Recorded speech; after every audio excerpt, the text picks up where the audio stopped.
Obec Štitáre leží na úpetí pohoria Tríbeč v severovýchodnej časti Žitavskej pahorkatiny, len niekoľko kilometrov od mesta Nitra.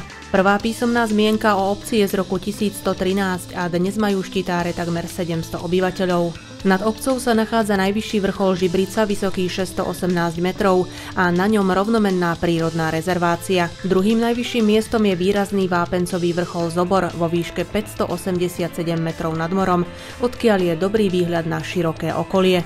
V obci sa nachádza kaplnka, ktorá pochádza z roku 1800 a bola postavená grófom z Dolnej Malanty ako poďakovanie za ochranu štitárskych robotníkov, ktorí boli zachránení pri údere blesku.